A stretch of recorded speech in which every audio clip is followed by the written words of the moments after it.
Welcome to the Back to Square One podcast. And today I believe this is our first guest whose cameras isn't actually being recorded indoors, which is always a nice sight to see, especially if you are living in Auckland right now, where basically everyone is stuck indoors. Mr. Chris Kennedy, welcome on board.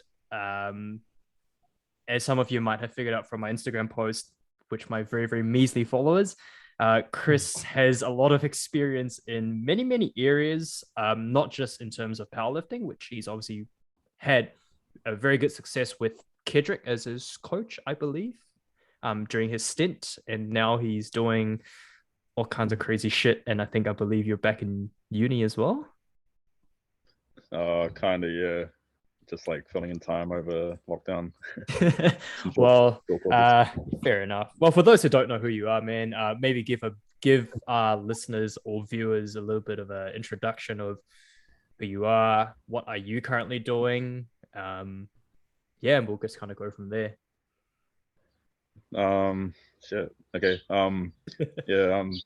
Chris, just like Chong said, I think like most people know me for powerlifting, because I competed in powerlifting for a couple of years, under Kedrick, most noticeably recently, 2020, which was a really awesome year in powerlifting.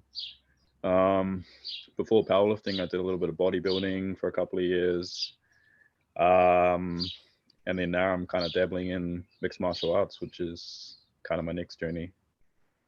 But yeah, currently in Auckland in lockdown, so this is about as exciting as it's been for a wee while. So yeah, that's my current status. That's good. I mean, at least we can hear some birds chirping. I'm pretty sure that's from you, and because there's no birds around my area and Chung is indoors, so it showing all our listeners the beauty of New Zealand and how things are during lockdown, I guess. But yeah, I definitely think that you have very diverse sporting background. The one thing that comes to my mind is that people often say oh, jack of all trades, master of none. But I would for you kind of challenge that notion a little bit, because you were quite successful in almost all your sporting avenues. So maybe you can share with us what's the highest achievement you have achieved in your respective sporting avenues. I think you, if I'm not mistaken as well, you also did some form of taekwondo before, right? So maybe you can highlight on all of that. And I knew you probably wanted to be New Zealand's version of Tony Hawk as well. So yes, I was actually going to bring that up. Don't miss out on the skateboarding, man. Yeah, you can share a little bit about your skateboarding stuff, and just let us know what is the highest achievement you have reached in your respective sports. Mm-hmm. So the very first thing that I dabbled with was skateboarding. That was when I was I was so much more younger, 14. I think I started that one. So in skateboarding, I only entered, I think, a total of 3 competitions, because back then skateboarding wasn't really, or it still probably isn't actually really that big in New Zealand currently. But back then I entered 3 competitions over the course of probably maybe 4 years, and out of those competitions, in each one of those I placed either second or I got a best trick, because I would usually do first, second, third, and then they'll do a best trick prize as well. So I've managed to get best trick a few times in Ashburton and Timaru, which is where I competed. So skateboarding competitions, they were just you'll just kind of wing or plan what you're going to do. You'll just go around doing a few tricks and trying to land as much as you can. Or you'll end up trying to do one crazy thing to try and nail the best trick prize. But after skateboarding, I dabbled in taekwondo for a couple of years. So in taekwondo, I competed regionally, which I got gold a few times in South Island, which was in Dunedin, and then we also had a South Island Championships, which were both national qualifiers. I competed nationally for taekwondo as well for 2 years in a row, and won nationals in 2 different weight divisions. After Taekwondo, I dabbled in bodybuilding, which was a few years later. And yeah, bodybuilding was pretty much the same thing. I just dabbled regionally, which was in Christchurch and Dunedin, which were both national qualifiers, and I competed nationally twice as well, which once I won, and the second time I actually can't remember. I think I might have got second, and yeah, so that was 2 years, I'm pretty sure, that I dabbled in that. And then after bodybuilding, which is when I went into powerlifting, and yeah, powerlifting, the highest competition that I competed in was World Championships in Sweden. That was in 2019. I placed 6th at World Championships, which is, yeah, that was kind of the spark that made me really, really want to go even further in powerlifting. And then, which led me to 2020 under Kedrick, where I managed to get that 755 kilo total, I think, which put me at the time, I think, like 4th highest total in 74s. Yep. But yeah, that's pretty much the highest point that I got with powerlifting, which made me like feel happy with like leaving, because I feel like achieved. I mean, yeah, now into mixed martial arts, which I've only competed once. I won my fight in July this year, and yeah, I was pretty excited to see how far I can push that one. A lot of accolades there, mate, and especially being in achieving them in multi sort of sports, just kind of like Kedrick said, jack of all trades, master of none. And I'm sure you're, for the most part, after listening to all of that, most people could probably agree that, it's not just about jack of all trades, but you probably have succeeded in most of those trades to quite some degree.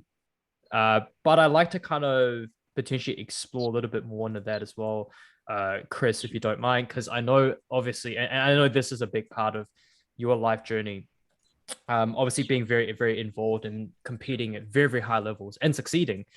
You are not only someone who has achieved, for academic standards, I would say pretty high compared to like an average person. I believe you hold a master's. Correct me if I'm wrong. I'm not too sure. Like, where are we at now academically in terms of the hierarchy? Yeah. This master of sport exercise for AET. Yeah. So, I know that you obviously hold a master's degree. So academically, he's not just a strong and fast and agile dude. He's also a very smart guy. And I also know that you obviously had a past being in prison and having a bit of a life there as well.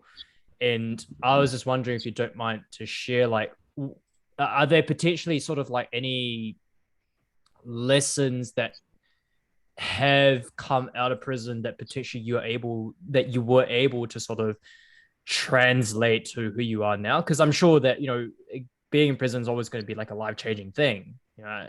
Not saying that everyone should go to prison. That's really weird. But surely there were some lessons that you came out and, you were like, oh shit, like that was actually quite an eye-opener. I want to kind of do something in my life. And, I'm sure most people can relate. But I think you took that to like a very, very next level. So yeah, what were some things that you experienced that you thought were, actually, this is something I want to kind of adapt or adopt, actually. That would be the right word.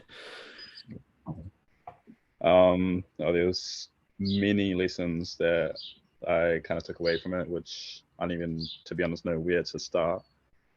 But the one thing that really stood out for me that helped me a lot was getting to know yourself a lot in there, which I think it's like the biggest factor that helped me kind of turn my stuff around. Because in prison, obviously you have a lot of time to think because you don't really have much else to do. Like, it's almost like what we're doing right now in lockdown. You kind of spend a lot of time in your head, but imagine that without the supermarkets and TV and being able to text your friends and everything else that you can still do in lockdown. So you do spend a lot of time in your head, which allows you to get to know yourself a lot, which, yeah, I think that's the biggest thing that helped me is, yeah, getting to know myself, which I think everyone should be able to do at some point in their life, which is tough because it involves like getting rid of every other kind of distraction that can kind of distract you from getting to know yourself. Because like, I don't know about anybody else, but personally I tend to like adapt myself depending on who I'm kind of hanging out with, which, you know, it's good for like how do you say, like connecting with people. But then because you're kind of adapting your personality to kind of be able to hang around them, you kind of lose yourself a little bit, if that kind of makes sense, because you're not truly yourself. I don't know if that makes sense. That's a terrible explanation, but like, no, totally, when that makes sense. Because, you know, like when you're by yourself at home, like, I don't know, like I don't do this, but like, you know, if you like sing in the shower or like do some weird stuff when you're like in your bedroom by yourself or at home alone or whatever, stuff that you normally wouldn't do when you're around other people, right?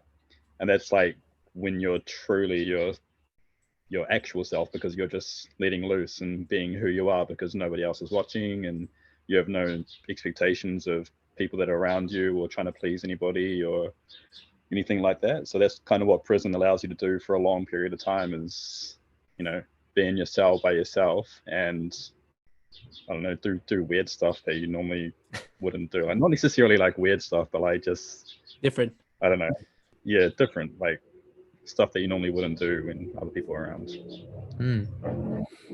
Yeah, I think that from the sheer fact of how you mentioned, it is very different. I think because when I am hearing what you're saying, and if I'm not mistaken, you actually went into prison at a fairly young age. When I mean young, I don't mean 5 years old. I mean like young enough to be admitted to prison, right? Like, because I'm pretty sure if you do something wrong when you're 5, you just go to get disciplined. Well, by your you parents. get spanked. Yeah, I you would get, think. yeah.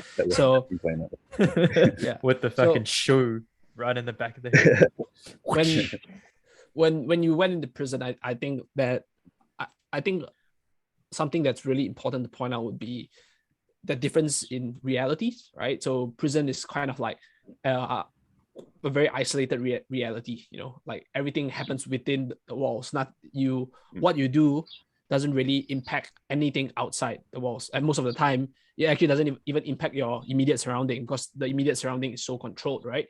So when you go out to the world, whatever you do would probably impact the environment, and or it has the capacity to impact the environment, because one, now you're no longer interacting with people, and you're not just being by yourself, and anything that you do could possibly have repercussions or just an effect on the immediate environment, whereas prison is very different. So I'm curious to know that after leaving prison, what were some of the biggest changes that you needed to make to adjust back to a different reality, right? So, because like I said, you know, in prison, you're all by yourself. Like you sing in the shower, you do whatever things you want to do, or you want to stand on your head like 10, like every stand on your head for 10 minutes every hour, right? Nobody would probably care. But when you do that outside in the world, that's very different. So what are some of the biggest adjustments you had to face when adjusting back to a different reality outside of prison? So many things, to be honest. Like the biggest thing was like the unpredictable side of being out here, because inside prison you kind of don't have to think as much about a lot of things, because your routine is predetermined for you from the system that you're in. Like you wake up at the exact same time for roll call, you have breakfast at the exact same time, you have lunch at the exact same time. Like you hardly even open doors in there, because they get opened for you at certain times of the day. Whereas out here, it's like you have to get adjusted to like know when to eat breakfast and when to have lunch and when to have dinner, and you have to remember again, like when you're hungry or when you're not hungry, or like, yeah, like you actually have to plan things out here compared to inside there, which was the toughest thing for the first few years, because for the first, well, definitely for the first year, like I hid away in my room because that's like the comfortable side of it. Whereas when you actually have to deal with society again, you have to like use door handles, like open doors and go get your own food and earn money, and like, I don't know, all these small things that kind of add up that don't seem like much because we do that regularly out here. Like nowadays, that's not something that I'd think twice about. But like back then, it's like you go to the supermarket and you feel like you're escaping from somewhere because you're not supposed to be there, because you're so used to being confined in a space. So I think that was the hardest thing to adjust to, was just being free, like in a nutshell, pretty much. Yeah. It's interesting that you actually just said that about like it's so hard to adjust being free, because I think and I guess this is kind of like a very timely sort of like thing with I guess particularly more specifically like New Zealand in general, where obviously America has had their stint, Europe has, UK had their stint, and now it's kind of like us going through like Auckland particularly, like 12 16 weeks, and everyone's like, oh, freedom and stuff. But I always kind of give people the impression of like like sometimes when you are given real freedom, or when you actually experience freedom after coming out from like confinement, and I guess in your case it's like super extremes, right? Like we're in four concrete walls, and now we don't have them. It's like you sometimes just get lost, like you don't really know what to do, and it's just like I like to call it like you're just being anxiety attacks you just because you're free kind of thing. And most people tend to think like, oh, freedom means like I can do whatever I want, but it's like, yes, but that's basic. If there's freedom without rules, that's anarchy. It's interesting. Yeah, like if freedom was specific, it would be a lot more easier. But because like freedom isn't specific, it's like, where do I start? Because like you spend a lot of time in there being like, and maybe people were doing that as well during lockdown. It's like, what's the first thing you're going to get when we get down to level 3? So you can like, what's the first takeaway you're going to get? And then as soon as level 3 hits, you're like, shit, what do I feel like? Like there's so many options. Yeah, 100%. And it was exactly like that. It's like, what's the first thing you're going to do when you get out? And you're like, oh, I'm going to do this, and this. I mean, as soon as I like walked outside of the doors, I was like, shit, like, what do I do? Like, where do I start? Like, I literally sat outside when I walked outside prison, I sat outside for a few hours because I was stunned on what to do. It's like, freedom is just way too broad. The longer you spend like thinking about it, the more options kind of come up, and you're like, you can't do all those options at once. You can't get all those Uber Eats at once. You have to go one at a time, True.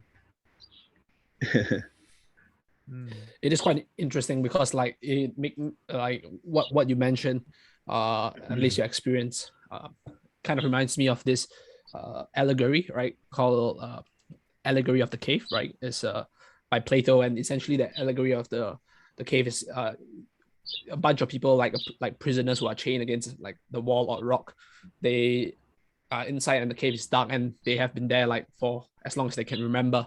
And what they see images of like there's a fire lit behind like them, and then they see images which is actually projections of like those like stick figures and stuff like that. So they don't actually see actual images. All they see are shadows. But one day a prisoner got free, and he actually went out of the cave, and outside the cave was sunlight, and it was really bright. So it actually hurt his eyes, right? So upon hurting his eyes, he couldn't see much, and then he had to cover his eyes and like slowly just peek through like maybe the crack of his fingers. And at first, what he saw was still like shadows and like figures that are blurred. But when his eyes actually got adjusted to the sunlight, he then saw people, he saw trees, he saw like water, he saw things that are it's a whole different world, right? And then as he explored all of this, and then he'll be like coming back to telling, he wanted to come back and tell the prisoners, his other prisoners, that, oh wow, this is what it feels like to be free,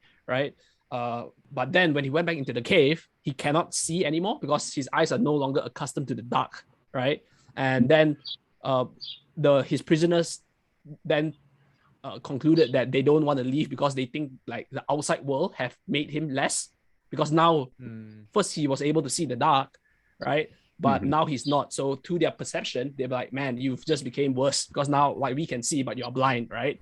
So that's so interesting. Yeah, that's a really like interesting allegory of the cave, and it kind of, I mean, it talks a little bit about like philosophers and like how like there's different levels of like education, different tiers, and each tier represents like different, symbolizes different things. But I guess in our current context as well, like adjusting, you mentioned that the first year you actually stayed in your room for the first year, and you could have stayed in your room, right, forever, right? Let's just say if you, in a hypothetical situation, you do all your work online, right? And you basically you make your money online, everything online, and you basically order Uber Eats. You could literally just stay in your room for the rest of your life and not actually go out of the world, you know, go out to see the actual world, right? So it kind of like reminds me of that and that adjustment period, because when you said, what struck me was the saying that, oh, I needed to understand what it feels like to be free. And for some people have been so used to actually being not free or trapped, right? That is the state of comfort they're in, and then they don't want to be free or break free from that because sometimes it's just too difficult, you know. And for you, clearly that wasn't the case because we're having this conversation right now. Clearly you're not in your room, right? So we do see that adjustment period, and I think it's the same thing with sports as well. Going back to what you have said, right? From transitioning to powerlifting to combat sports like mixed martial arts, you are essentially leaving your comfort zone of being one of the best lifters in New Zealand, going to a completely almost like different field and starting from almost like scratch, you know. You are definitely not like the comparison of the top powerlifter in New Zealand would be in the mixed martial arts space would be like Israel Adesanya or like Hangman Hooker and all that. But now you're going like be way below, you know, from that level to that level. And some people in their like their desire to pursue something new, but not being able to start from scratch or not willing to start from scratch is the thing that often holds them back. So I see like a very like sharp parallel here. So maybe you can share with us a little bit, because I think the theme that we are kind of like talking in this podcast a lot will revolve around change. So how do you like accept change? Because I know when I was coaching you, you were like, cool, right? We were like riding the wave, you know, and you were like, cool. Everybody literally, like, people message me, man, you're doing such a good job with Chris. He can like, I mean, like, he can take on like the best in the world, right? Maybe even take on Taylor Atwood, and all that keeps like coming in. And I'm sure the compliments sometimes it makes me as a coach feel good about what I'm doing. It makes you as a lifter feel good. But to let all of that go, right? To start from scratch, what were some of like the thoughts that you faced, or maybe like the thoughts that held you back? And then maybe you can share with us, how did you overcome those thoughts that were holding you back to pursue what you actually want? Oh, that's a tough question. Well, I need like a second on this one, eh?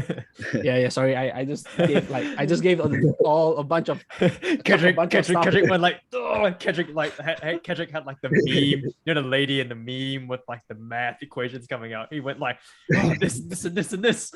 Chris is like, I'm not ready. Like in regards to like issues from starting from scratch, like I don't know if I have many of those, because I really enjoy the process of like starting from the bottom and coming back up, and I kind of feel like I've got something internal where like, I don't know, I'm kind of basing a lot of stuff about like going back to the prison thing, like getting out of prison and then like being at the bottom and then making my way back up again. Like I think I've kind of got something like that in my head somewhere, where I kind of enjoy the process of starting from the bottom and trying to see how far I can actually take it. And I kind of think that's why I like dabbled in so many different things, because I don't know, I think I just enjoy that. So I don't think there was any issues with like leaving the top to go back to the bottom and then starting back up again. If anything, like the only issues would be like, I don't know, like when I was a bit more like engaged in social media, like, which I'm not really anymore, but the initial part of like not being really present anymore on Instagram, because like with lifting and that, I've gotten so much of a routine of like posting like pretty much every it's like a powerlifter's habit, I think. It just seems like a powerlifting habit. I'm guilty. Yeah, like you do a workout, you post it, like otherwise it wouldn't happen. Yeah, true. But like with this new journey, it's like almost non-existent, like because I can't just film the class because there's other people in the class, like but whereas powerlifting being such a solo sport, you can kind of do all that. So I think that was like the only thing to really adjust to, was like not posting workouts, so technically not working out. But yeah, I don't know. I don't even know if that answered the question, to be honest. What was the second question? So yeah, I guess it's more about like not just in terms of the specific notion of what was the biggest change that you had to overcome, but more like the mindset thing, right? I do think that humans, like as people, we go through changes, we like different phases of life, right? I mean, even when we look at like physiological processes that we have, right? Humans go through, like as a baby, we go to like adolescents, teenagers, right? That itself, if we don't, that is change that we have to undergo, even though we are completely not willing, you know, right? The only way you cannot undergo that kind of change is if you just die, right? And you die in that phase. Then after adolescence, for males, and we probably our brain like develops a little bit better when you're 25, maybe female slightly earlier, and then you go to adulthood, and then from adulthood you waste away. Yeah, you basically just go through like that, like parenthood, or after that. So there are different phases of life people go through, and every phase of life people go through change, right? So those are the change that people go through, that's kind of like natural. But for you kind of like have to embrace change, because it's not natural for powerlifting to transition to MMA, right? It's natural for powerlifting to transition to Masters 1, Masters 2, because you're just kind of like going with the natural progression of things. But then you sort of embrace change that it's not a necessary change in the sport, right? And a fairly tangential one as well, I might point out. So for me, it's just like kind of understanding, like I would say that if you categorize your life, it's basically a life full of change, and I would like to think, and I think that it's true that change for you has been largely positive, right? It's like a positive trajectory, but where that trajectory is pointed is kind of determined by where we want, how we would take that change as well, right? How are we going to approach the change? So like for me, my biggest question is like, cool, how do you know that changing from powerlifting to mixed martial arts was the right change for you, And there will always be that doubt, right? Because like you said, you are going from basically world class. Yeah, world class to a nobody in MMA, because your hope is to be, you did say you only had one fight. So I'm not completely discrediting you in any way, but you only had one fight, and that you won the fight. But like with lockdown and stuff, you haven't been fighting as much, and being completely new is natural to be, cool. My achievements and accolades will not be as high as something that I am kind of a pioneer or experienced in, right, in the sport. So what was like, how do you know that was like the right choice for you, Yeah. That's the other thing as well that I like, is that I never know if it's the right choice, but like I figured that like I wouldn't know unless I try, kind of like mentality, like because I know that I can always, well, I would hope that I can always go back to powerlifting later on. But with things like this, like, because MMA has been, it's kind of always pondered on my mind. Like I have dabbled in a couple of classes and that like ages ago, and like the training that we did inside prison was pretty much like fight training, with like pads, jandals with pads and stuff like that. So like in the back of my mind, combat sports has always interested me. And I had been meaning, like after World Championships, actually, when I was over in Sweden, I had actually intended to go into kickboxing after that. But I don't know, I keep on getting drawn back into powerlifting because there was always like another cool competition in there coming up. And like, you know, I love powerlifting as well. So that's kind of the thing that kept me there for a little while. But in the back of my head, like the curiosity of going into combat sports has always kind of been there. And only just recently, I just kind of like really started to think that time, you know, could be running out on this kind of part. Whereas with powerlifting, I like, okay, so this is my theory. So with MMA and that, like the time span of it is a little bit shorter for me to kind of do anything with. Whereas with powerlifting, the time span's a little bit longer. Yep. If that kind of makes sense. I think from like So an I injury kinda, perspective as well, if you get injured now, your recovery is probably the chances of you recovering are a lot better than you know, when you're 60 and doing MMA versus, you know, if you look at people like Dave Ricks, you know, the guy's still doing powerlifting and he's creeping in on that Santa age, man.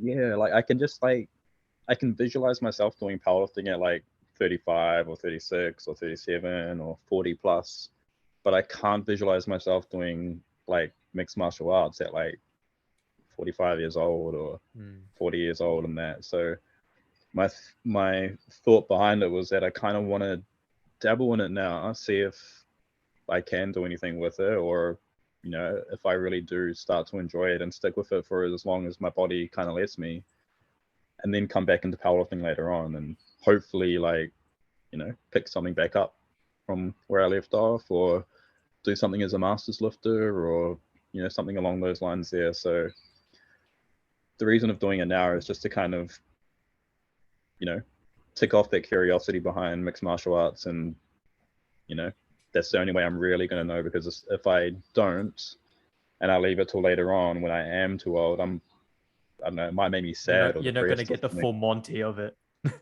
Yeah, like I'll always be like, what if, you know? So yeah, I'm just trying to like tick that off right now while I can. And powerlifting's not going anywhere; it's always going to be there, so I can always go back. So yeah, it makes it a little bit easier when I think about it like that. That's cool, because like I felt like, I don't know, call it stars align, call it fate or whatever. Like I've been using a book like the Daily Stoic, which basically I just kind of read like a page a day, and it kind of sets the tone, and it like solidifies, like, because one of the quotes from Marcus Aurelius today was you know, there is no evil in things changing, you know, just as there is no good in persisting in a new state. So essentially it's just like change will happen. And I think as you put it, right, like you wouldn't know whether it's going to be a positive change, because like Kedrick said, you only had one fight. What if the fight went bad? It could have left a bad taste in your mouth. Obviously the fight went good, and it could have been a bad change, but I guess at that point in time you wouldn't have known whether the change was going to be like a negative impact or positive. It was just like, hey, I'm kind of curious, and I guess the way you put it makes like very, very logical sense. And like, you know, thinking about like injury and getting hit full force when you're younger versus like when you're like 40, it's like, yeah, you know, I have the time now.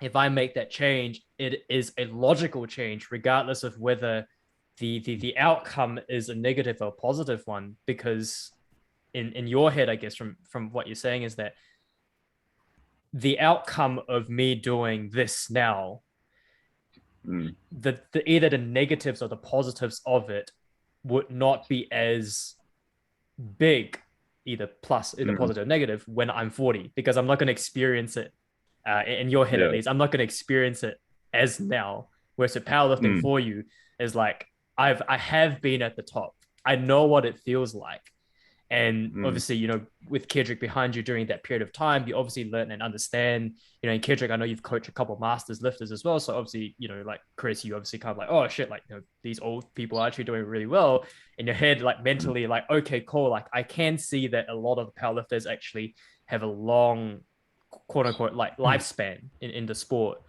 Whereas with MMA, we see the top fighters out there, like 35 is kind of like, man, you're old. Yeah, man, 35, you're old, you know. And if you think about it, like, I don't know where, like, I'm 27, and I'm sure like you guys are kind of like getting close to we're all getting like in the middle of ground. It's like if we were gonna do MMA, really, we only have a couple years left before it really takes a toll on our body, and we can't really sort of recover from it. So I think, yeah, like what you said, I think that's cool because change. Yeah.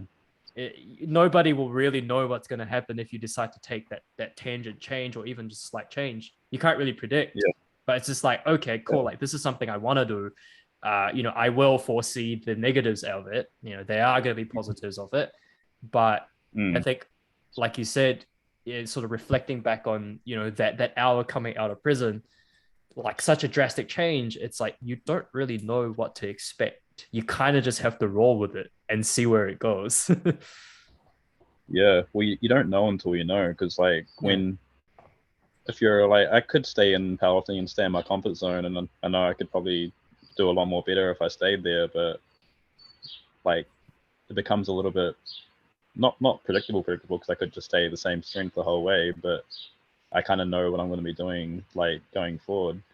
And I guess if we link this back to like prison and all that kind of stuff, like at that time when I got out of prison was my comfort zone, and society was the change or the new thing. So like if I didn't be like wanting to get out of their comfort zone, then I don't know, maybe I would have ended up back inside prison or like and I think that's like the very, I guess, not necessarily corny, but I think that's the reality, right? Like there's a lot of people who were in prison before they went into prison, they got out of prison, they see society, and then all of a sudden society's like that the change is just too big. And I guess obviously context here matters, right? Because like from powerlifting to MMA and going back to powerlifting, it's not like go to prison, come out of prison, and go back to prison again. But I think that's also interesting because like I hear this a lot, and I'm sure you probably have heard a couple of stories yourself where like people come out of prison and they're like, man, I just don't like the outside world. And they commit a crime, not necessarily because they need to commit a crime, but they basically commit a crime in order to like, fuck, prison was so much more comfortable. I'm just gonna go back in, you know? Like, why would I want to deal with earning money and voting and all this kind of shit? You know, I'm just gonna go back in because that was so comfortable. Exactly, and that's exactly what creates that cycle as well, is that people get stuck in their comfort zones in there, regardless if we perceive it as negative or positive, because from a society's perspective, you view like prison as negative, right? So like everyone that's like a normal citizen will be like, why would anyone want to go back in there? But to them, it's like comfort zone. So like it's the complete opposite, like in the mindset. Same thing with the powerlifting thing as well. Like some people will be like, why would you want to like leave powerlifting and go into something else when you're already at the top? But it's like, yeah, I don't know. It's just multiple ways of like looking at change and being comfortable with like leaving your comfort zone, because it's not always going to be going anywhere. Sometimes it's going to be there. The barbell's always going to be there. I hope. Yeah. I think a big thing to kind of like put in perspective as well is when we talk about prison, we talk and someone in prison versus out of prison. Subjectively, they may perceive their immediate state to be negative once they come out. You know, it's just like, cool, right? I've been so used to prison, right? Now I have this like my subjective state is actually really poor. But what made me think about that essentially is why people actually look at it as absolutely in a beneficial sense for someone in prison, all things being equal, and someone out of prison, right? All things being equal, the person out of prison is more like has so-called categorized under having a better life is because they have certain rights. They have more rights, right? Like in prison, you like you basically are confined in that four walls. So your rights are severely limited, which means that even if you want to pursue something, you can't because you do not have the right to. But when you're out of prison, you have certain rights to pursue something. But what I also think is that with certain rights comes responsibility. So let's just say, hey Chris, you have the right to be a good MMA fighter. That doesn't mean that you just go in and said, I am the best MMA fighter. It's that you have the right to train to be an MMA fighter, right? So the right to be something comes with certain responsibilities as well. And when someone is in prison, they usually, like I said, you don't even have to open the door, right? You're not even responsible for opening your own door, right? But if you think about it, it's not because you are a king in the prison, it's because you do not have the right to open the door, right? And therefore, you take away that responsibility as well.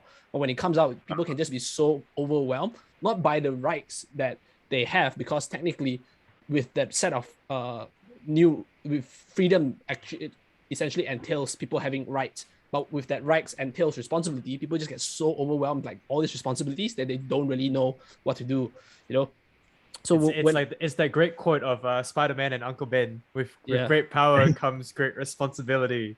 And probably should insert with great power and freedom and rights comes great responsibility. And I think Kendrick, definitely hit the nail in the coffin on that one. Yeah, it's like when you're a powerlifter, right? Like, cool, you as a powerlifter, you have the right to be an MMA fighter, but that doesn't mean that you are immediately going to be a good MMA fighter. But not with that right, you have the responsibility to train hard, to do it well, and then see where that where that takes you. So it is, but like I said, some people are not willing to embrace that new responsibility because that is something that they're not used to. Whereas, like I said, powerlifting, you mentioned the word predictable, and you said you don't really think it's predictable, but it's just really something that you're used to. You're used to bearing that responsibility of a powerlifter, right? But switching over to a different sport, you now have a new responsibility, and some people just don't uncomfortable with taking on a new responsibility. Do you think I'm sort of illustrating your thought process on what I've that definitely that definitely kind of aligns with the way that I view it as well. I think that aligns with the way that a lot of other people view it as well, which is why some people do stay with their comfortable responsibilities opposed to taking on more. Because when I look at yourself, you sort of share your achievements post prison, and I think that's really good and inspiring. But none of those responsibilities, none of those sort of achievements were given to you or fed to you on a like a silver spoon. You were responsible to chase those, So while people often think, oh man, dude, this guy's life is great after prison, blah blah blah blah blah. But people have to understand that what prison does is that prison removes the responsibility from you, because it also removes the rights, which means that even if you want to be successful, you are severely limited, right? But when you come out, you have all these options in front of you. Like you did your masters, you pursue this sport, that sport, right? All of that was you had to bear the responsibility of those, and each responsibility would present its own hardship, So I do think that is something really important for people to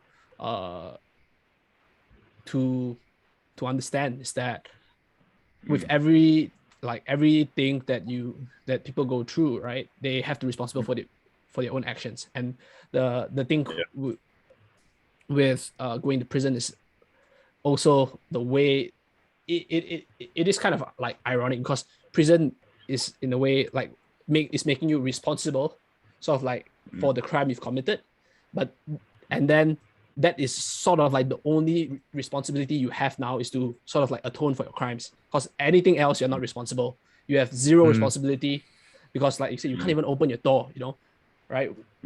And to some people they'd be like, oh my gosh, I'm so free because I only have literally one responsibility and nothing else. But that really isn't great, So for some reasons, for some reason, it doesn't sound to me like something to really enjoy. It's I have not only one single responsibility in life, and that is to stay in prison, right? Because that is literally your only responsibility, right? So yeah, I went a little bit on the like my brain just like words that started coming out of my mouth. So yeah. That happens. Yeah, but I think that's true, right? I think it's this whole idea of like change. I think like I don't know. I think this is like just like an anecdotal, like very, very anecdotal observation. I feel like people who are willing to accept change or embrace change generally are the ones that have just the right amount of responsibility, I feel. Yeah. And just writing off what Kendrick said, like it's not too much, but it's not too little. Whereas if someone does have like, you know, and you know, it's that very, very like generic thing of like, I'm a father of 4, I'm 50, I'm overweight, I've got 3 businesses, and I'm on the board of 2 things, and I'm the chairperson of this charity. Of like, I've got so much responsibility, and then all of a sudden, like the health goes to shit, and then you're like, well, are you wanting to change? And then they're like, no, I've got just too much shit going on. It's like that's like too much responsibility, and then they can't really accept change. And then on the flip side, on like that super, super extreme end, it's kind of like what you have experienced, I guess, and what sort of Kendrick put into perspective, where like you have one job, which is the atone, and then you come out, and then you're like, what the hell do I do now? Like I don't know where to go, you know. And you obviously mentioned that period where you stayed inside, and I think I guess I have this, not necessarily a question, but I guess like I would like to get your thoughts on that. Just writing off what I said there is, how do you know where you have just the right amount of responsibility? Because with freedom, and like Kendrick said, like freedom gives you the liberty of like choices. Choices means you have to bear responsibility. Now, how does one go by assessing like, I need to put a little bit of a wall in front of me so that I don't go chasing too much shit? You know, like where do you draw the line? Well, honestly, I have trouble drawing that line sometimes, to be honest.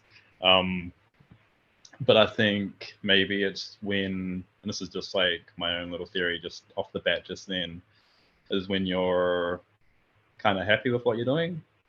Like, I feel like when I personally take too many things on at once, I become like less happy. I become like stressed and all that kind of stuff.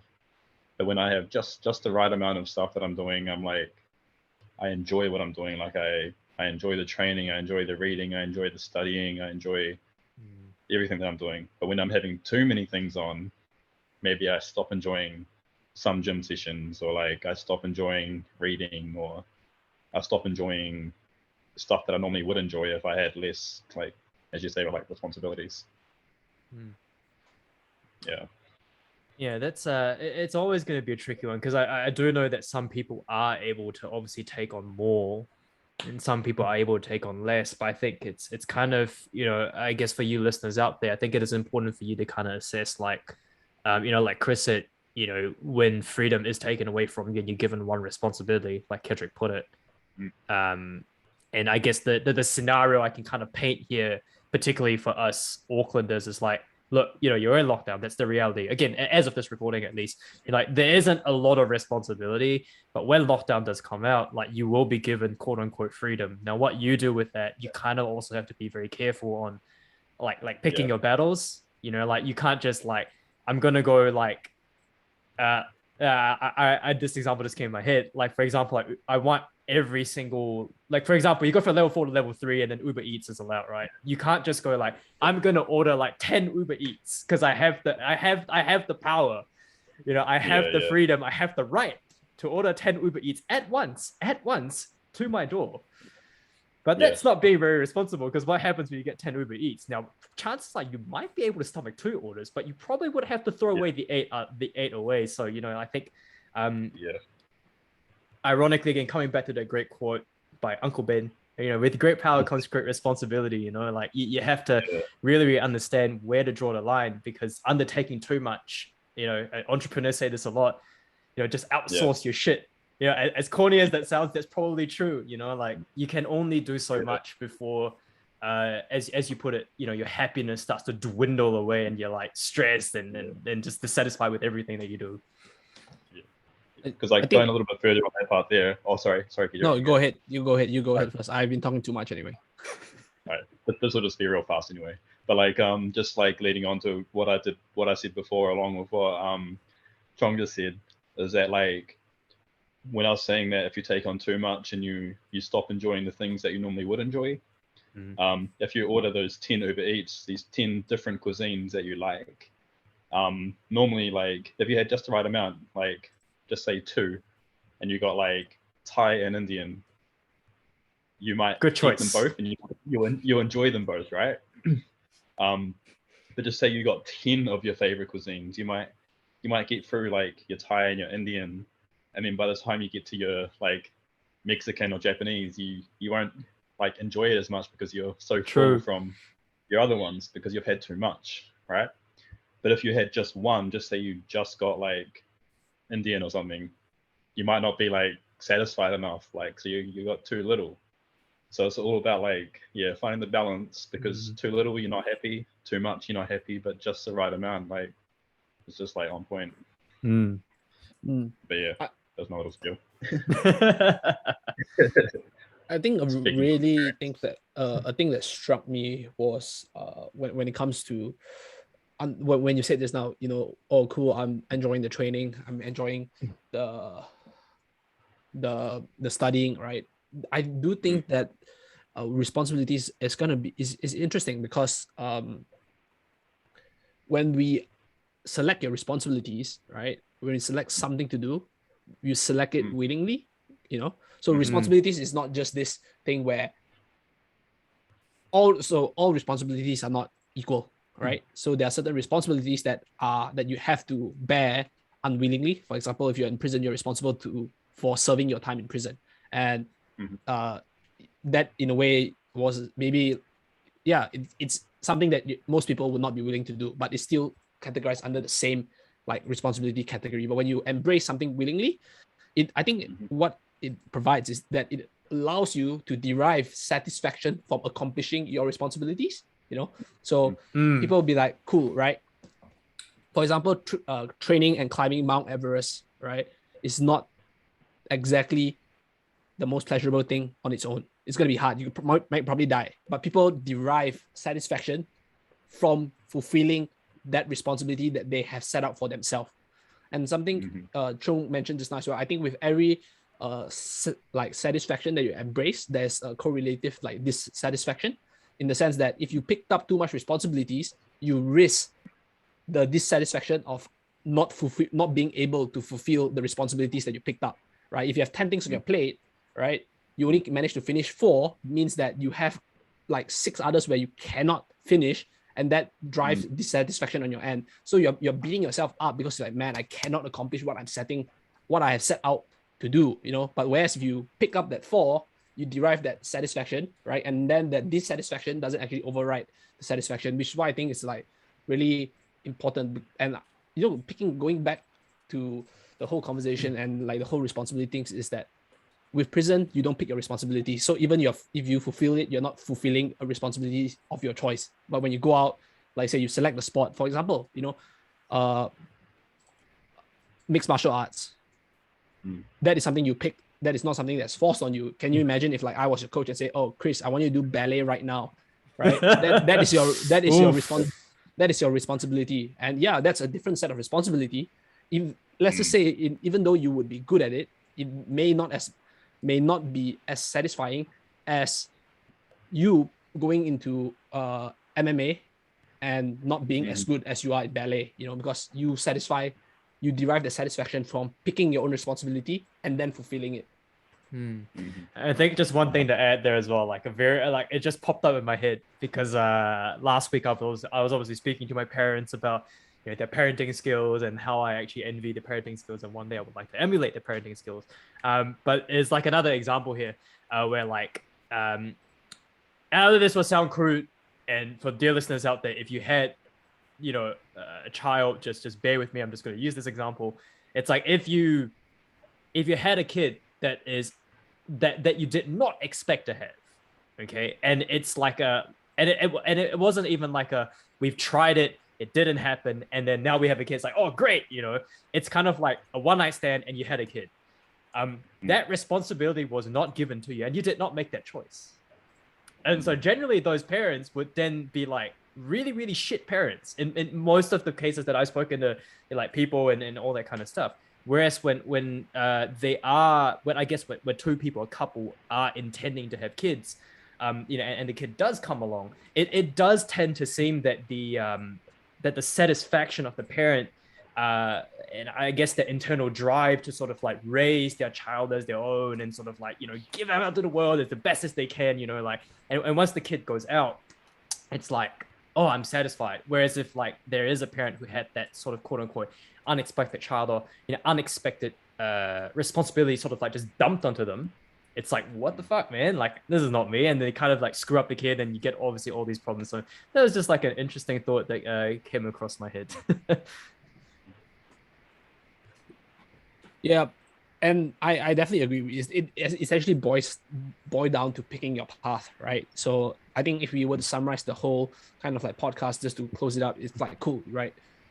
Prison wasn't in a way, right? Like sort of like in a way, prison. I wouldn't say prison was the path you picked, but so whatever you picked, I hope not. led you there, right? But Yeah. now, Well, I can't, but yeah. yeah, I mean, like I would say, like if just say like you had a choice, right? After what you did, to go to prison or not to go, most people would choose not to go, right? So, but after that, when you came out of prison, everything you have done so far is you really picking your path, right? So having that responsibility, bearing that responsibility and fulfilling it, So I think that really boils down the whole like the entire theme of the podcast. So we usually end our podcast with one question. We ask all our guests, and if we were to boil things back or take things back to square one, right?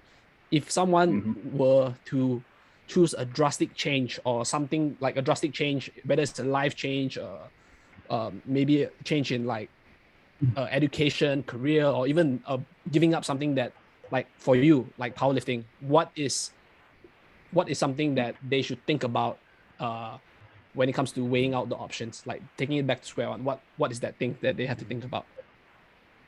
Oh, every single podcast throws a bloody question at the end, like this. Yeah. Wait, I need to think in. So this can be at any point in my life, right? Yes. Yeah. As long as it's a big change, right? It can be anything. Like massive. Yeah. So going back to when I went to prison, because prison was the choice for me, I robbed the dairy in order to get caught to go to prison, because of the headspace that I was in back then. So if I could go back with the knowledge that I know now about what you can do, I would enroll myself into university instead of going and robbing that dairy. Yeah. So I think, honest. yeah, that's great. I think, it just tells our listeners, right, that there are better options out there, right? It's always an option. Yeah. Yeah. So there's always an option.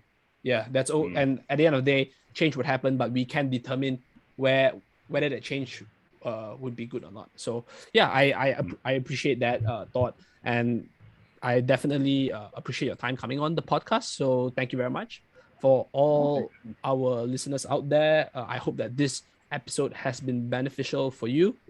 But before we go, let everybody know, Chris, where can people find you should they want to keep up with what you're currently doing? I'm actually just about to deactivate my Instagram for a while.